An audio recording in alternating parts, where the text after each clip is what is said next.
If you have PCOS and you're starting a GLP-1, let's talk about what really happens to your hormones. I'm Tiffany. I am a physician assistant, but also a GLP-1 advocate. So I help people get access to GLP-1s that can't get them through traditional insurance. So if you're struggling with that, there are some links over here in my bio to help you out.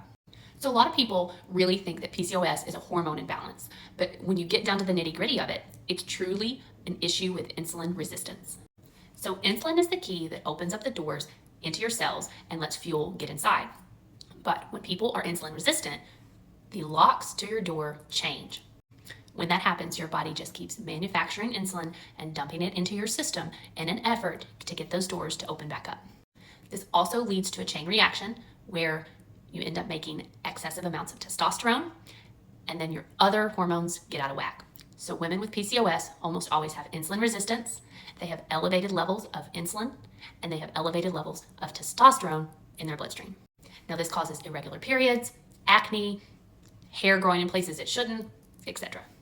Now GLP-1 medications do not directly affect your hormones, but they do it indirectly. What GLP-1s do is they help the insulin, which are the keys that open up the cell doors, work again. They help change the locks back so that the insulin starts working again, so the body quits producing so much insulin and dumping it into the system. Now over time, that gets rid of all that chain reaction of all these excessive amounts of testosterone and all these other hormones that should not be there.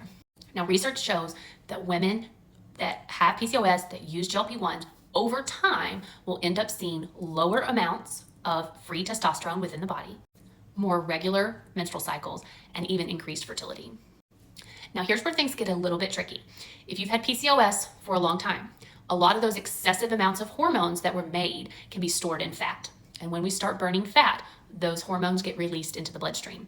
This can make hormones a little unpredictable right at the beginning of GLP-1 therapy. So think mood changes, cycle changes, and sometimes even worsening of PCOS symptoms temporarily. Now the good news is this usually levels out, and that usually happens pretty quick because your body is able to flush those extra hormones out pretty fast using your lymphatic system.